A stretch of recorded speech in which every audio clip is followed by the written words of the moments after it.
Bem, hoje, 22/2 de 2022, nós estamos estudando o livro de Lucas, tá? Estamos estudando o livro de Lucas aqui e também lendo a palavra de Deus, lendo a Bíblia nesses dias, e por isso eu tenho convidado você a participar comigo aqui da leitura da palavra de Deus e nós estamos lendo o Novo Testamento, Salmos e Provérbios, tá? Bem, vamos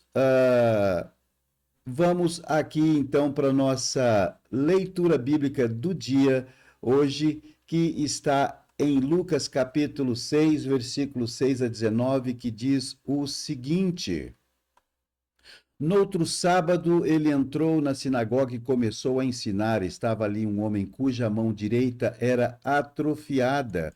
Os fariseus e os mestres estavam procurando um motivo para acusar Jesus, por isso o observavam atentamente para ver se ele iria curá-lo no sábado. Mas Jesus sabia que eles estavam pensando e disse ao homem da mão atrofiada: Levante-se e venha para o meio. Ele se levantou e foi. Jesus lhe disse: eu pergunto, o que é permitido fazer no sábado? O que é permitido fazer no sábado? O bem ou o mal? Salvar a vida ou destruí-la? Então olhou para todos os que estavam à sua volta e disse ao homem: Estenda a mão. E ele a estendeu e ela ficou restaurada. Mas eles ficaram furiosos, começaram a discutir entre si o que poderiam fazer contra Jesus. Num daqueles dias, Jesus saiu para o monte a fim de orar. Passou a noite orando a Deus. Ao amanhecer, chamou seus discípulos, escolheu 12 deles, a quem também designou apóstolos. Simão, a quem deu o nome de Pedro, seu irmão, André, Tiago, João, Felipe, Bartolomeu, Mateus, Tomé, Tiago, filho de Alfeu, Simão chamado Zelote, Judas, filho de Tiago, e Judas Iscariotes, que veio a ser o traidor. Jesus desceu com eles e parou num lugar plano. Estavam ali muitos dos seus discípulos e uma imensa multidão procedente de toda a Judéia, de Jerusalém e do litoral de Tiro e de Sidom, que vieram para ouvi-lo e serem curados de suas doenças. Os que eram perturbados por espírito imundos ficaram curados, e todos procuravam tocar nele, porque dele saía poder que curava a todos. Bem, esse é o nosso texto.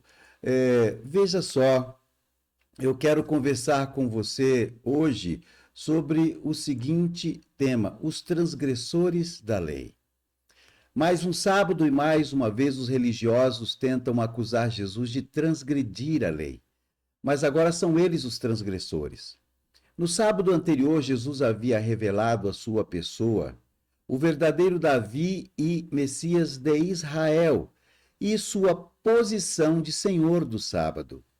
Agora ele irá demonstrar seu poder de curar um homem com a mão direita atrofiada. Tal é o estado de Israel, com a mão tão mirrada que já não é capaz de fazer o bem ou exercer misericórdia. Os membros do clero estão curiosos para ver se Jesus irá curar o enfermo no sábado, e Lucas revela aqui mais um atributo divino de Jesus. Ele é capaz de ler os pensamentos dos fariseus e atende à curiosidade deles. Ele pede ao enfermo que se levante e venha para o meio da sinagoga, onde todos possam vê-lo. Então Jesus pergunta aos fariseus e mestres da lei: Escuta, o que é permitido fazer no sábado? O bem ou o mal? Salvar a vida ou destruí-la? Bom, ninguém se arrisca a responder, Porque se disserem que é permitido fazer o bem no sábado, então nada impede que o homem seja curado. E se disserem que fazer o mal ou tirar a vida de alguém seria transgredir o mandamento, estarão condenando a si mesmos, pois estão tramando como entregarão Jesus à morte. Estenda a mão, ordena Jesus, e a mão do homem é restaurada. Mas ao invés de palavras de louvor e gratidão, os religiosos ficam ainda mais furiosos e passam a conspirar contra Jesus, transgredindo assim eles próprios o sábado. É significativo Lucas dizer que Jesus subiu ao monte para orar e passou a noite em oração. Ele convida seus discípulos a estarem naquele lugar elevado, e é ali que escolhe os que serão os seus apóstolos. Homens que o seguirão e depois serão responsáveis pelo alicerce da igreja. Judas Iscariotes, o traidor, seria mais tarde substituído por Matias, que igualmente viu a Jesus e a sua ressurreição. Paulo é o 13º apóstolo, nascido fora da época e chamado por Jesus, já ressuscitado no céu. Para ser um apóstolo, portanto, era necessário o quê? Bom, para ser um apóstolo, era necessário ter visto o Senhor, ter sido escolhido por ele e ser testemunha da sua ressurreição. Logo, minha gente, com todo carinho e respeito, né, qualquer um que adote o título de apóstolo hoje precisa responder as seguintes perguntas. Você viu o Senhor? Você foi escolhido por ele? Você foi testemunha da ressurreição dele?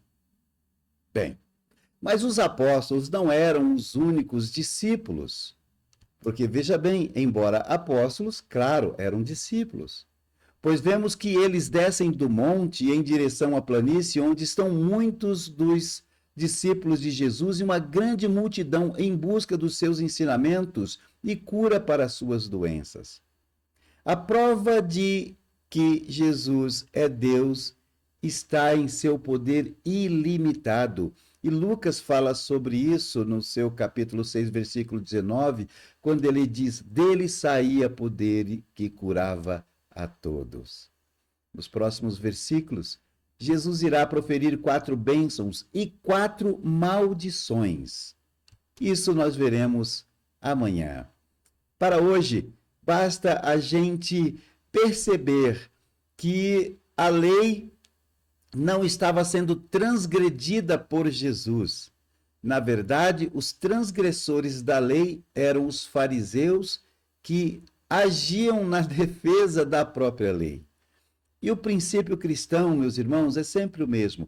A lei, ela veio para trazer benefício e para equilibrar as relações entre as pessoas. Então, Jesus jamais deixaria de cumprir a lei, mas considerando que o homem é o Senhor do sábado e não o contrário, e havia uma necessidade de restaurar e abençoar pessoas no sábado, que inclusive não podia ter nenhuma ação por lei. Jesus Cristo pergunta qual é a maior lei que está vigindo aqui. E os próprios fariseus, os defensores da lei, colocaram-se em silêncio, porque a lei do amor já havia sido corrompida no coração deles, e qualquer manifestação que eles fizessem ali colocaria eles mesmos em contradição. Então, aqueles que tanto defendiam a lei eram, na verdade, os maiores transgressores da lei. Fica o ensinamento de que Jesus fará o que for preciso para abençoar a sua vida, para abençoar ao necessitado, para ir de encontro à restauração e à cura daqueles que precisam. Não há lei contra o exercício pleno do amor. Por isso, nós somos abençoados, por isso, nós somos dirigidos, Por isso, nós somos protegidos, restaurados e curados por Jesus, porque a lei que vige sobre nós, a partir desse Deus maravilhoso, é a lei do amor incondicional. Transgrida a lei quando o amor está em evidência, quando é o amor que precisa ser exercido. Transgrida a lei, porque o amor é a lei maior que deve vigir e que deve equilibrar as nossas relações uns com os outros e também com Deus. Vamos orar nesse momento para que Deus nos dê sabedoria, a fim de que nós possamos exercer os nossos dons, as nossas habilidades e a nossa missão, não é? Sem medo, sem medo. A lei principal da nossa relação com Deus e com o próximo é a lei do amor, tá? Estamos falando aqui de Código Penal, estamos falando de comportamento nas relações e a possibilidade de nós estendermos as nossas mãos e abençoarmos pessoas como Jesus fez e faz conosco. Pai querido, muito obrigado pela sua palavra aos nossos corações nesta manhã. Eu sei que muitas vezes as regras, Pai querido, as nossas regras, as nossas leis, elas atentam contra a nossa própria integridade emocional, física e contra o agir do Senhor. Mas o Senhor, naquele dia, naquele sábado, mostrou que o sábado foi feito por causa do homem e nada poderia impedi-lo, portanto, de abençoar a vida daquele necessitado. Que nós possamos a cada dia também receber do Senhor a tua bênção, Pai, e que nenhum impedimento, que nenhuma barreira possa se interpor entre nós e a nossa missão de ser bênção na vida do outro, porque isso aprendemos contigo. Oramos também por aqueles que estão enfermos, oramos pelos que estão hospitalizados, oramos com aqueles que estão lidando, Pai querido, com momentos difíceis, com notícias ruins, com diagnósticos sombrios. Que o Senhor possa trazer o consolo e a direção para a vida de cada um e que hoje seja um dia de vitória, Pai querido, na honra e na glória do seu santo e bom nome, debaixo do poder e direção do teu Espírito Santo. Esta é a oração que faço, é a bênção que eu ministro sobre a vida de cada um dos teus filhos e faço isso em nome de Jesus, em nome de Jesus. Amém. Amém. Muito bem, gente. Por causa das minhas dificuldades aqui, não é? Eu suponho, estou sem sinal de internet, estou usando aqui o meu celular e suponho que ele tenha apresentado algumas dificuldades na transmissão, tá bom? Então eu encerro aqui, desejando a você que o Senhor te abençoe e dê um dia cheio de alegria, de esperança, de conforto, que você viva na maior lei de todas, que é a lei do amor. Que o Senhor te abençoe. Um grande beijo para todos vocês. Tchau!